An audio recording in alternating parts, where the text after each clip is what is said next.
Aura tayo sa SM Aura para mag-dinner sa Probidor. Probidor o Probidore? Bahala na kayo.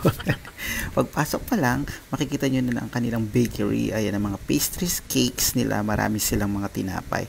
And also, ang pag-grocery nila, ang mga spices nila. So, ayan ang pinaka-dining area nila at ang kitchen nila. So, kinuha na namin kagad yung menu para mag-order kami ng ano bang bet ko? Ito bet ko. Siyempre, ang order ni mama ay tokwat lugaw. Yung tipong kala mo nasa kanto ka lang, day.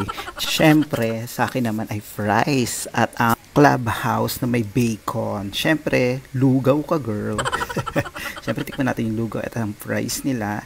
And also, ang clubhouse nila na may bacon. Sobrang sarap nito. The best.